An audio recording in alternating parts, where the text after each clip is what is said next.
The opening scene shows us a frantic man in a house that is trashed. He's watering a tree in his backyard that's almost completely dead, except for a single branch with a few green leaves hanging on for dear life. As the camera zooms into his face, the man turns around and we see his mouth has been tapped. If he speaks one more sentence, he will die. But how did he end up in this situation? Well, watch on to find out.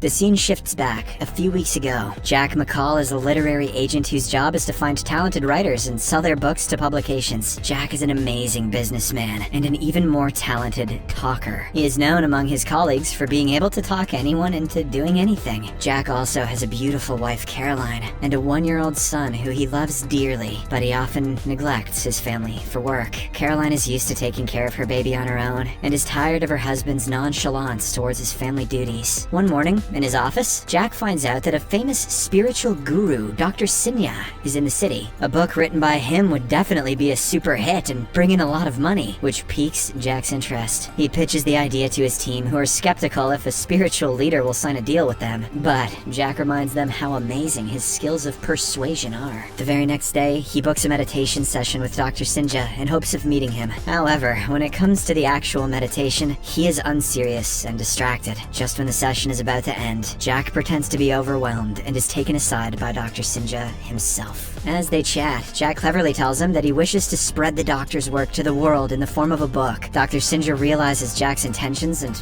walks into his backyard, uninterested in his offer. The backyard has a sacred Bodhi tree, which gives Jack a splinter when he tries to touch it. The men dismiss the tiny wound and continue talking about Jack's offer. After he explains how much he respects Dr. Sinja and his teachings, the guru finally agrees to work with him. A thrilled Jack cancels his schedule for the rest of the day to visit his mother and tell her about his recent success. She lives in an old age home and has dementia, which causes her to frequently misname her son. Jack had never had a good relationship with his late father, Raymond. Hence, when his mother calls him by his father's name, he is visibly upset. The day gets even worse for him in the evening when he and Caroline get into an argument. Caroline wants to move into a family-friendly neighborhood so their son can grow up in a better environment. But Jack doesn't want to leave the bachelor pad they live in. He instead suggests they paint the studio room to turn it into a kid's nursery. In the middle of the argument, the couple feels the ground shaking. Within seconds, the entire house starts moving, and a Bodhi tree grows out of nowhere in the backyard. Jack looks at the magnificent tree, dumbfounded, and realizes that it looks identical to the tree that gave him a splinter. It even has the red mark that the original tree had. He eventually comes to the conclusion that Dr. Sinja sent it to him as a gift.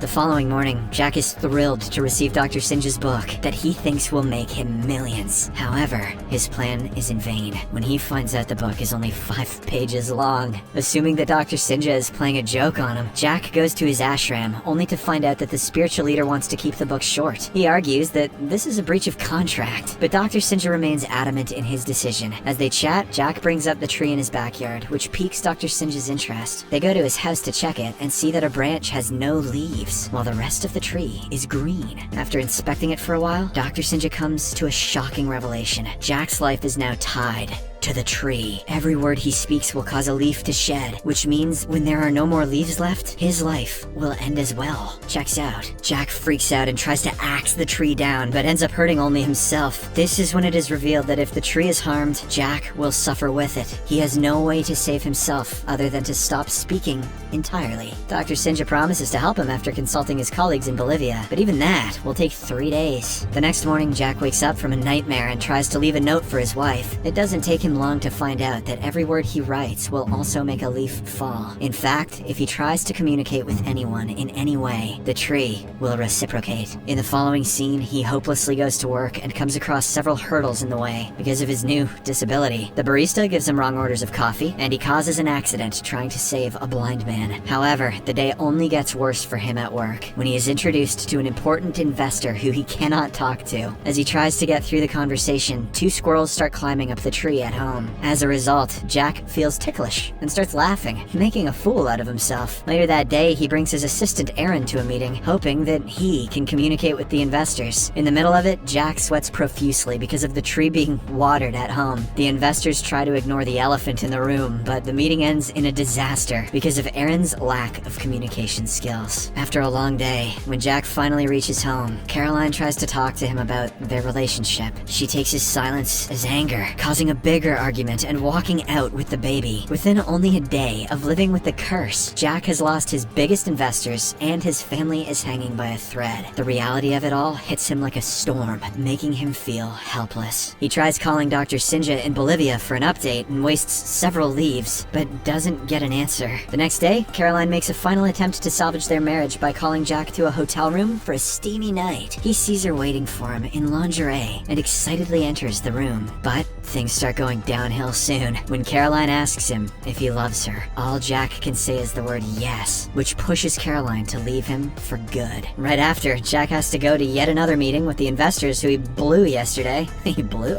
This is the final chance he has to impress them and apologize for the previously failed meeting. Although nervous, Jack does his best to fit in, but luck just doesn't seem to be working on his side. At home, the gardener sprays pesticides on the Bodhi tree. This causes Jack to cough uncontrollably. Nonetheless, his boss tries to keep the meeting going before Jack gets high on the chemical and stuffs her nose with a stick. This acts as the last straw for the investors, who no longer want to associate with someone so childish. After the meeting, Jack's boss fires him, making sure he is blacklisted from the industry. At the end of the day, he frustratedly goes home and calls his assistant Aaron over. Using a picture, he tries explaining the situation to the poor Aaron, who finally gets it after several hours. When he refuses to believe the curse exists, Jack has to waste more words to prove himself. After that, he keeps Aaron in charge of observing the tree and goes around the city doing random acts of kindness. He feeds the poor, donates to a church, and helps a cat stuck in a tree, all while on the phone with Aaron. But nothing breaks the curse. Eventually, Aaron has to go back to the office and Jack is left alone again. He helplessly sits in front of the tree and meditates. When relaxed, Jack imagines his childhood. He remembers how he had a happy family until his father left his mother and abandoned him. Even years later, he has not been able to forgive his father for his deeds, and it has always bothered him. Suddenly, Jack wakes up from the relaxed state and finds out Dr. Sinja is back in town. With eyes full of hope, he rushes to meet the guru, only to be told that nothing can be done about the situation. Dr. Sinja has asked every enlightened guru he knows, but no one has an answer. At this point, all he can say is that Jack has to make peace with something within himself to break the curse. Losing all will to live, Jack returns home and resorts to drinking. Aaron comes to his rescue and tries helping him, but Jack has decided to end his life by singing to a song. The tree loses most of its leaves before Aaron knocks Jack out and sticks duct tape over his mouth. As the camera pans towards the tree, we see that only one branch of leaves are left. The next morning, Jack wakes up knowing that it is his last day on Earth. He listens to his heart and knows exactly what he wants to do with the last few words he has left to speak. First, he goes to Caroline and tells her he loves her. He then helps a struggling writer who he has been ignoring for months by buying his work for $10,000. Next, he goes for a walk on the beach and observes people living their lives. An old couple talking about their love life reminds him of his childhood. Finally, when it starts to get dark, he goes to his mother. She mistakes him for his father again, but this time Jack goes along with it. He listens as she happily reveals how successful her son is and how proud she is of him. However, there is one thing she doesn't like about Jack. He has too much hatred in his heart, and he refuses to let go of it. She knows that he is suffering because of the grudge he holds against his father and believes it is time for him to let it go. Although Jack cannot speak, he is still left speechless. He finally understands that no matter the amount of success he achieves, he will never be happy until he forgives his father. Determined to do the right thing, Jack tells his mother that he loves her, leaving only the last 3 leaves on the tree. In the following scene, Jack goes to his father's grave, and in a moment of epiphany, tells him that he forgives him. With his last words spent, there are no leaves left on the tree. Consequently, a sharp pain hits his chest, and he falls to the ground. A few seconds later, his phone starts ringing, and he picks it up with all his remaining strength. On the other end, Aaron tells Jack he won't believe what just happened. The tree is magically green again, and the curse is broken. The scene changes to a few months later. Dr. Sinja calls Jack to his ashram to congratulate him on writing a book. It is called 1,000 Words, and is about Jack's story and his relationship with his father. After the curse was broken, he has turned into a different person. He is now a family man who is genuinely happy with his life. In the meantime, Aaron has taken Jack's place in the office, and is as arrogant as his boss was. He is soon about to learn his own lesson, which he will get from the Bodhi tree that magically appears in his office. Somewhere else, Jack surprises Caroline by getting her the house she really wanted in an area where their child can have a good life. He has planted a Bodhi tree in the yard to remember the lessons he has learned. The movie ends as the couple plays with their child